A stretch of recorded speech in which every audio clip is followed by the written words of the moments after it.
Iya pemirsa, kita kembali di Kinanti, kisah ibu dan buah hati. Mbak Irma belum dikasih minum ya? Aku panggil ya, asisten aku namanya Gian ya. Aku bilang dari bayi itu udah merengut, makanya sama ibunya gini, Intan tolong ya diurusin. Makanya sekarang ngurusin dia. Gian, minum dong buat Mbak Irma. Terus aku juga mau nanya, Mbak, kan kalau anak kecil tuh suka ngemut-ngemutin jari ya, itu bagian dari dia stres nggak sih? Bisa, jadi dia insecure, jadi cemas gitu ya. Nah biasanya kalau anak-anak itu kan exploringnya yang paling terdekat kan tubuhnya gitu. Makanya kenapa yang paling memungkinkan adalah jari jemari gitu. Jadi kalau intensitas ngemutnya udah sering sekali, berarti kemungkinan dia mengalami kecemasan. Tuh kan, cemas kan? Cemas nggak sih lihat dia? Kalau ini saya yang depresi, punya asisten itu kan, ngasih Mbak Irma lewat sini dulu. Sini. Mbak, aku bawain ini. Itu apa tuh? Nemu di belakang. Itu bukan nemu, itu dari dicariin tahu. Oh, kebalik ya Mbak? Kebalik lagi. Nah, Oh gini. ketahuan kan dia nggak tahu rasi jenis tangan segala macam. Ini kan mataharinya begini. Oh iya. Planet ya. Malu ya, kalau belajar planet. Iya. Soalnya dulu cita-cita mau bercocok tanam. Siapa? Gimana? Itu mudah-mudahan habis mainan mentilis nggak tahu. Lucu deh itu, Mbak. Kamu ngerusak deh. Coba aku pengen tahu deh, sini. Kamu sebelah sini nih Gian, biar bisa di close up nih. Sini. Jadi pemirsa bisa lihat, ini salah satu ini ya, apa kreativitas dari mentilis ya. Ini ceritanya gimana nih Mbak? Ini kita mengenalkan planet. Di sini anak-anak itu menghias planet, termasuk dia bisa menerbangkan astronotnya nih. Nah, penjelasan tentang planet-planetnya, orbitnya, itu semua ada di bukunya. Nanti bisa main tebak-tebakan juga nih. Saturnus. Sekarang kita mau ke orbit Jupiter. Nah di sini, oke banget sih ini belajar sambil bermain ya. Ada tebak-tebakan di bukunya. Dan kepikiran apa Mbak? Kok nggak kepikiran buat ini sih? Matematika tambah-tambahan itu. Bisa. Jadi kan jadi fun ya anak-anak ya. Nggak yang apa jadi stres atau gimana. Gian duduk situ Gian. Sendiri aja Mbak. Duduk aja deh. Mau nyuci lagi?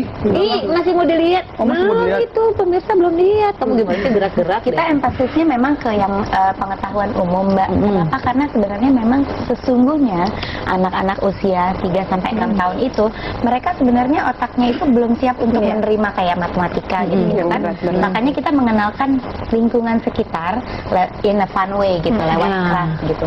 Itu yang paling benar ya Mbak Irma ya.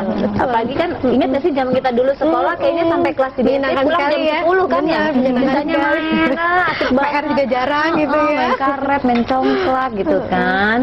Gian. Iya Mbak. Tuh kata Pak RT jangan tengil ya. Oke, nah sekarang kita ngobrol lagi Gian di situ ya, bentar ya sayang ya, kan biar orang-orang lihat hasilnya. Mbak Irma, aku mau tanya lagi nih, kalau misalnya ada anak yang ya karena satu peristiwa gitu kan, harus dibidik stres. Kayak kemarin deh yang kasusnya AirAsia kan, ada anak yang tiba-tiba jadi yatim piatu, kakaknya dan ibunya terus mau meninggal.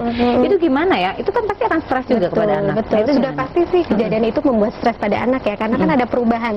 Perubahan dalam arti kehilangan salah satu anggota keluarganya atau semua keluarganya. Nah biasanya sih support dari sosial itu sangat penting sekali untuk membangun kepercayaan diri anak lagi, trust dia terhadap lingkungan, kemudian menerima proses kehilangan itu dengan lebih sehat dan siap.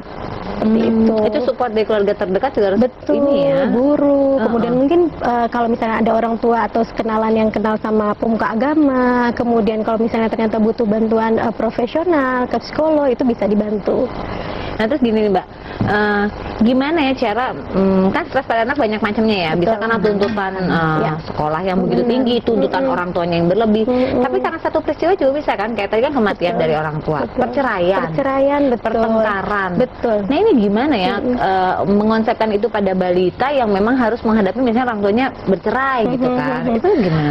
Kita lihat kondisi mental anaknya dulu gitu, sama misalnya peristiwa apa gitu kan. Jadi kalau misalnya anaknya memang sudah siap, sebetulnya orang terdekat itu harus mengkomunikasikan pada anak mengenai perubahan itu. Misalkan saja perceraian gitu ya, memang anak harus diberitahukan kondisinya gitu, sehingga dia lebih siap, oh nanti ternyata salah satu orang tua saya tidak tinggal lagi di rumah ini gitu. Jadi memang harus dikomunikasikan sesuai dengan kemampuan dan kapasitasnya anak itu sendiri gitu. Jadi jangan terlalu buru-buru juga, kemudian jangan terlalu lama juga memberikan informasi mengenai peristiwa yang tidak menyenangkan itu gitu. Karena gini, ini Ini mungkin Mbak juga sempat dengar ya ramai kemarin di sosial Iya. media mengenai anak yang bunuh diri di usia yang betul.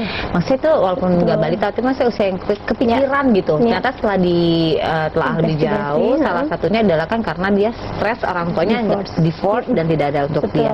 Nah ini sebenarnya jadi komunikasi ke anak-anak tuh gimana ya? Biar maksudnya mereka tahu pasti dia ada kecewa ketika orang tuanya bercerai, tapi bagaimana supaya tidak stresnya ini loh. Yang pasti anak itu harus ditekankan bahwa kalaupun papa mama ini sudah berpisah, tetap menjadi orang tua mereka dan kesempatan bertemunya harus tetap ada karena kebanyakan ternyata di isu-isu perceraian ini mereka tidak diberikan kesempatan bertemu dengan salah satu orang tuanya. Gitu. tuanya berantem, Orang tuanya anaknya nggak berantem, gitu ya. betul. Jadi kemudian ada penekanan bahwa misalnya ayahmu ini nggak benar, ayahmu ini jahat sama mama. jangan saling jelekin ya. gitu. Oh. Jadi itu kan akan merubah konsep dia mengenai ayah, mengenai ibu gitu ya.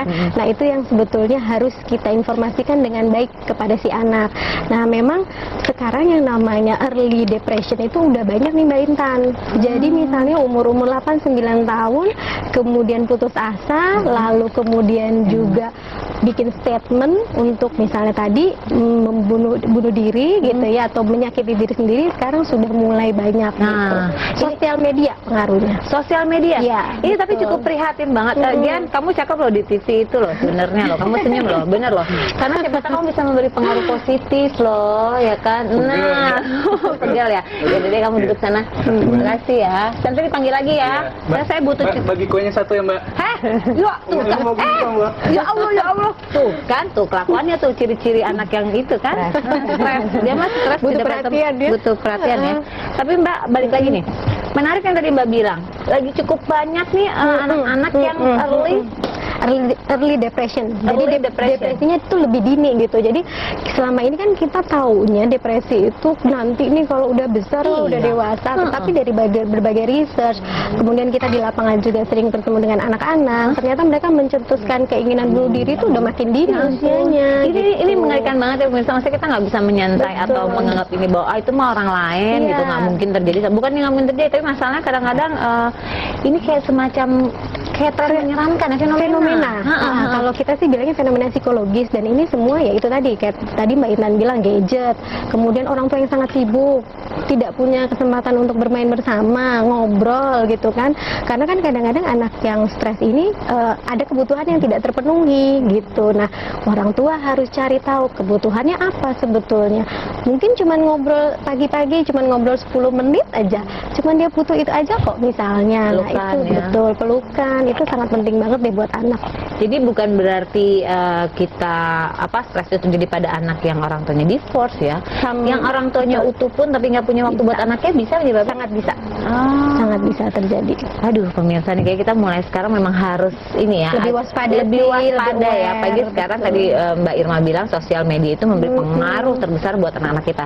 Oke, kita masih akan bahas mengenai penyebab anak stres dan bagaimana penanggulangannya. Anda jangan kemana-mana, tapi Kinanti Kisah Ibu dan Buah Hati. Kita kembali lagi di Kinanti Kisah Ibu dan Buah Hati, dan pemirsa kita juga mengundang Anda untuk bisa bertanya kepada Mbak Irma psikolog kami di sini, bisa melalui Twitter kami di @kinantijaktv atau juga bisa melalui line interaktif kami di 0215151111.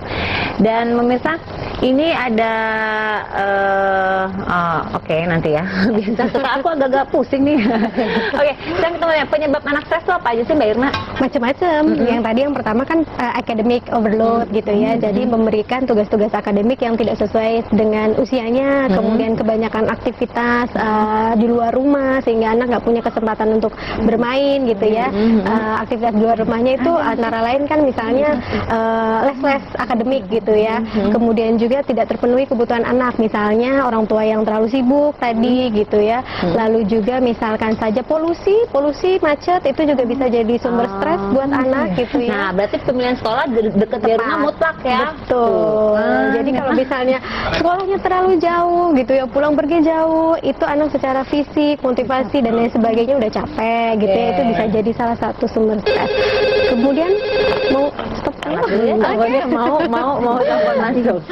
Oke, halo, selamat pagi. Halo, selamat pagi. Iya, pagi. Iya, dengan Bapak siapa ini? Siapa Ian? Bapak Ian di mana, Pak? Di Wonosobo. Di Wonosobo. Oke, silakan pertanyaannya apa, Pak? Begini. Di Wonosobo. Iya, silakan pertanyaannya apa, Pak Ian? Begini, masa bahasa keras. Ternyata sekelas yuk aman. Hah? Kenapa? Bapak maaf, sinyalnya kurang ini putus-putus Pak, gimana Pak? Yuk ya, Assalamualaikum. Ya, silakan. Udah cukup ya. Udah Halo. cukup. Udah cukup. Udah cukup. Pertanyaannya apa Pak? Pak Ian? Wah maaf sekali terputus, sepertinya sinyalnya kurang baik ya, karena kita tidak dapat mendengar dengan jelas ya. Oke, mungkin kita mau lihat Instagram dulu boleh? Boleh, Belum melanjutkan. Ya. Ini ada Instagram dari Kinanti Jak TV, ada ucapan birthday. Oke. Silakan. Tara, ini dia. Mau ngucapin birthday dong ke salah satu sahabatku namanya Cindo Maiko. Selamat ulang tahun yang ke-34 ya. More love you. Makasih ya Kinanti.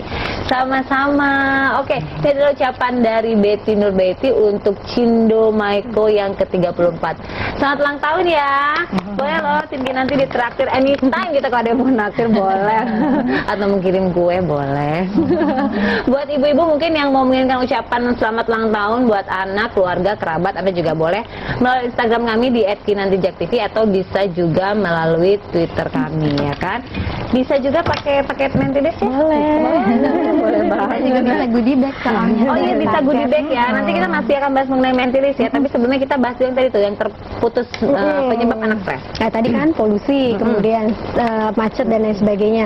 Lalu perubahan-perubahan yang terjadi di daily life-nya anak, misalkan saja pagi ke sekolah dianterin mama papa, pulang nanti dijemput supir, kemudian nanti ada suster, ke tempat les ketemu guru baru, kemudian ke sekolah. Jadi perubahan daily itu aja anak itu kan mesti adjust. Nah biasanya kalau anak nggak terlalu mampu adjust gitu ya, adaptasi akan menimbulkan stres pada si anak gitu. Kemudian pemberian tanggung jawab yang terlalu besar, misalkan saja anak umur 5 tahun tapi harus mengerjakan pekerjaan-pekerjaan orang dewasa gitu. Misalnya saja karena ibunya sibuk, ya udah dek kamu sendirian aja yang ngerjain. Itu kan sebetulnya tidak siap secara mental mungkin, tapi anaknya ini berusaha untuk ya sudah deh gitu loh, daripada aku dimarahin mama ya udah aku kerjain aja gitu. Lalu yang banyak juga terjadi tekanan dari orang tua. Misal saja orang tua ini stres di kerjaannya, pulang ke rumah, nah kadang-kadang yang jadi objek kemarahan itu anak.